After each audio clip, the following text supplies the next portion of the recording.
The End of the Internet, or ETI for short, was a website that was infamous for being a hub for extreme and offensive content. On ETI, nothing was off-limits. Users could post anything from violent and gory images to disturbing pornography. The website was largely unmoderated, allowing users to spread hate speech, racism, and misogyny. ETI had a reputation for being one of the most controversial websites on the Internet. It had a large following in the early days of the Internet, garnering tens of thousands of users at its height. However, due to its extreme content, it faced constant legal challenges and pressure from advertisers, and eventually, the website was shut down due to pressure from the authorities. Although the website is no longer operational, its impact on the early Internet cannot be ignored. User Soph was a young woman who had the misfortune of stumbling upon ETI. She was new to the Internet and was looking for a community where she could share her experiences and make new friends. Like many others, she was drawn to ETI's promise of anonymity and unregulated discourse. However, what she found on the website left her traumatized. She was almost immediately greeted with a barrage of hateful messages, death threats, and violent pornography. As a woman, she was the target of incredible misogyny and was subjected to attacks on her gender, her appearance, and her intelligence. Despite her attempts to leave the website, the abuse continued to follow her on other Internet communities. The impact of the misogyny and harassment she experienced on ETI and other online platforms took a significant toll on her mental health, and she still struggles with the aftermath of her experiences today. User Soph's story highlights the extreme misogyny that was rampant on ETI. Women were often dehumanized and objectified, and gender-based violence was normalized. They were subjected to sexually explicit and violent messages, as well as targeted harassment and doxing. The comments section on Soph's posts was filled with derogatory, insulting, and threatening messages. Users would attack her appearance, her body, and her intelligence. They used vile and offensive language to describe her and other women like her. Many of these messages insinuated that women had no place on the Internet, and that any attempts to participate in online communities were an invitation for harassment. Although Soph tried to defend herself and fight back against her abusers, it seemed as though every effort only made things worse. The trauma she experienced on ETI and other websites has had a lasting impact on her mental health and well-being. Her story is a sobering reminder of the entrenched misogyny that exists in online spaces today. Misogyny is the hatred or dislike of women or girls, often rooted in deep-seated sexist beliefs and stereotypes. Misogyny can manifest in a variety of ways online. One common manifestation is through harassment and abuse. Women and non-binary individuals are often targeted with abusive language, threats, and even doxing, the release of private information, such as home addresses or phone numbers. This type of behavior can lead to severe emotional and mental distress for the targets. Misogyny can also manifest in online spaces through the propagation of sexist narratives and stereotypes. For example, women may be depicted as irrational or emotional or may be subject to objectification and sexualization. These harmful narratives reinforce negative stereotypes and contribute to the ongoing marginalization of women and non-binary individuals. It's important to recognize the harmful effects of misogyny and take steps towards combating it. Online harassment is unfortunately common for women and non-binary individuals.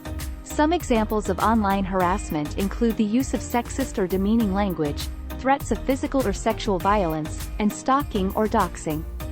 One particularly harmful form of online harassment is revenge porn. This is when intimate images or videos are shared without the consent of the person depicted. Not only does this violate the person's privacy, but it can also lead to severe emotional and mental distress. Additionally, women and non-binary individuals who speak out about social or political issues online may face targeted harassment from those who disagree with them. This can include coordinated campaigns of abuse and threats. The impact of this type of harassment can be severe, leading to anxiety, depression, and even post-traumatic stress disorder. It's important to acknowledge the harm caused by online harassment and work towards creating safer spaces online. Online platforms and social media companies have a responsibility to ensure that their users are protected from online harassment and abuse. Unfortunately, many platforms have fallen short in this regard, particularly when it comes to protecting marginalized groups such as women and non-binary individuals. One issue is the lack of clear and consistent policies around harassment and hate speech. This can lead to uneven enforcement and a lack of accountability for bad actors. Additionally, many platforms have been criticized for their algorithms and moderation systems, which can inadvertently amplify harmful content or suppress the voices of marginalized groups. In some cases, platforms have failed to take action against users who engage in targeted harassment or hate speech, even when it violates their own policies. This lack of action can embolden bad actors and create a culture of toxicity and hate. It's important for online platforms to take a proactive approach to protecting marginalized users and to be transparent about their policies and enforcement procedures. User Soph was an active member of ETI, a website where people could post anonymously and discuss a wide range of topics. At first, she enjoyed the sense of community on the site and the freedom to express herself without fear of judgment. However, things quickly took a turn for the worse when she became the target of online harassment. She began receiving messages from other users that were derogatory, insulting, and often sexually explicit. These messages were relentless, and she found it difficult to escape the constant barrage of negativity. Despite her attempts to ignore the messages and carry on with her life, she found that the harassment had a profound impact on her mental health. She began to doubt herself and her worth as a person, and found it increasingly difficult to participate in the online community she had once enjoyed. The messages that user Soph received on ETI were incredibly disturbing. Some users would send her messages that were explicitly sexual in nature, while others would call her derogatory names and make degrading comments about her appearance.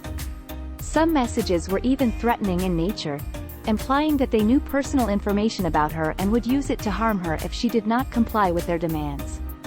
The creativity and cruelty of the messages were truly shocking. Some users even created fake profiles to impersonate her and spread false rumors about her. The harassment was so severe that user Soph eventually had to leave the site altogether in order to protect her mental health. The targeting of user Soph had a significant impact on her mental health and her ability to use the website. She found that the constant harassment left her feeling anxious, depressed, and isolated. She began to question whether she belonged on the site and whether she was deserving of the abuse that she was receiving. As a result, she stopped participating in conversations and stopped posting altogether. For a while, she tried to continue using the site in a passive way, reading other people's posts and comments without engaging directly, but even this was difficult for her. She knew that the harassment was ongoing, even if the messages were not being directed at her specifically. Ultimately, this experience has led to her becoming more cautious about the websites she engages with and the way she interacts with others online. ETI, or End of the Internet, was a website that was known for being on the extreme side of the internet. This website hosted some of the most offensive content that a user could come across online. The website, which was known for its tagline, "The most vile, puke-inducing, hard-to-watch sites on the internet," was famous amongst users of the internet who were looking for content that would shock and disgust them. However, it wasn't just the offensive content on the website that caused its eventual downfall. The website had become a breeding ground for some of the most dangerous and vile individuals to exist online. These people would use the anonymity that the website provided to say and do things that would be deemed unacceptable in any civilized society.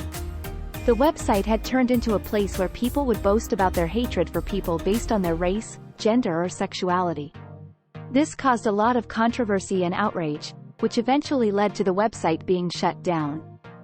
It just goes to show that while the internet can be a place of great freedom, it is important to remember that there are consequences to the things we say and do online. And while websites like ETI might have been entertaining to some, it is always important to draw a line when it comes to offensive and dangerous behavior. Online spaces can perpetuate misogyny and harbor dangerous individuals in many ways. Because the internet can be accessed with relative anonymity, people can easily hide behind pseudonyms and engage in behavior that they wouldn't in real life. This has allowed for the creation of specific communities online that actually support sexist, racist, and bigoted behaviors. Members of such communities tend to believe in a culture of hate where they can justify their actions with like-minded individuals. This behavior is incredibly toxic and can lead to dangerous situations. For example, in the case of ETI, the community of like-minded individuals led to offensive and dangerous behaviors taking place which caused damage to people's lives. This sort of behavior can also easily spill over into real life, as we have seen with the rise of online hate groups that have caused real distress to groups of people in society. It is important to remember that while the internet allows for greater freedom of speech, it is important to understand that this does not extend to abusive, dangerous or illegal behavior, and that we need to be vigilant as users to discourage these kinds of behaviors online. Preventing future instances of offensive behavior and danger online requires a multifaceted approach. Firstly, it is important for internet users to engage in responsible behavior themselves. We need to be mindful about the things we say and do online and try to be respectful to other users. We should be vigilant and report any behavior that we find to be unacceptable to the appropriate authorities. Secondly, internet companies need to take more responsibility for the content on their platforms. They should be doing more to monitor content and prohibit anything that is offensive, dangerous or illegal. Users should have a process to report misconduct or abuse, and companies should have a way to respond to these reports quickly and effectively. Lastly, governments should have stronger regulations in place that require companies to take more responsibility for the content on their platforms. There should be higher penalties for companies that fail to monitor unacceptable behavior on their platforms, and governments should have the power to shut down websites that are a danger to society. By working together, we can create a safer online environment where people can feel free to express themselves without fear of abuse, discrimination or danger. At the heart of combating online harassment and misogyny is empathy. Empathy is the ability to understand and share the feelings of others. Without empathy, it's easy to dismiss other people's pain and suffering, to see them as less than human. When we are empathetic, we make a conscious effort to put ourselves in the shoes of others, to try and understand their lived experiences. This is particularly important in the context of online interactions, where the anonymity of the internet can create a psychological distance that makes it easier to be cruel to others. By fostering empathy, we can start to break down the toxic culture of misogyny and harassment online. First and foremost, we need to listen to and believe those who have been targeted. We need to recognize that their experiences are valid and that they deserve to be treated with respect and dignity. It's also important to remember that our words and actions have consequences. When we make hurtful comments or engage in harassing behavior, we are contributing to a culture of hostility and violence. Empathy can also help us to understand the systemic issues at play. Misogyny and harassment are not just individual behaviors, they are symptoms of a larger societal problem. By understanding how gender operates in society, we can start to unravel the ways in which violence and harassment are normalized and perpetuated. This means examining our own biases, challenging harmful stereotypes, and actively working to create a more equitable world. It's important to remember that empathy is not just a feel-good concept, it's an essential tool for creating change. Without empathy, we cannot hope to understand the experiences of others or to work towards creating a world where everyone is treated with respect and kindness. Online harassment and misogyny can have profound effects on those who are targeted. For many people, it can be a traumatic experience that has lasting consequences. The constant barrage of insults, threats, and hate can erode a person's self-esteem and make them feel powerless. It's not uncommon for victims to experience anxiety, depression, and other mental health issues as a result of online harassment. But the harm doesn't stop there. In some cases, online harassment can spill over into the real world, with victims facing harassment and threats in person. It can also have professional consequences, with victims facing employment discrimination or being targeted by online campaigns to damage their reputation. Misogyny and harassment also have a chilling effect on free speech. When people are afraid to speak out or share their opinions online for fear of being attacked, it limits our ability to have meaningful discussions and tackle important issues. This is particularly damaging in feminist and progressive spaces, where misogyny and harassment can be used as tools to silence marginalized voices. It's important to recognize the impact that online harassment and misogyny can have and to take steps to support those who have been targeted. This means listening to their experiences, offering emotional support, and advocating for systemic change to combat these issues.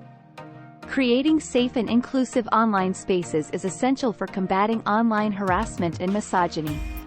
It starts with recognizing that misogyny and harassment are not acceptable and that we all have a role to play in creating a better internet.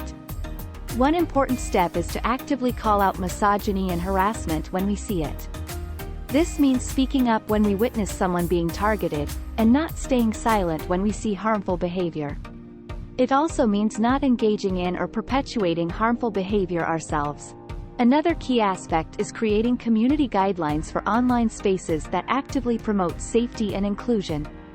These guidelines should make it clear that hateful behavior will not be tolerated, and they should outline the consequences for those who violate the rules. By setting clear standards and expectations, we can create online spaces that are healthier and more respectful. It's also important to consider the design of online spaces. This includes the use of features like blocking and reporting, which can help victims protect themselves and take action against their harassers. Additionally, we need to think about how design choices can affect the user experience. For example, by making it easier to filter out hateful or spammy comments, we can make it a more positive experience for everyone. Above all, creating safe and inclusive online spaces requires a commitment to empathy and respect. By fostering a culture of kindness and understanding, we can create a future internet that is more welcoming and equitable for all.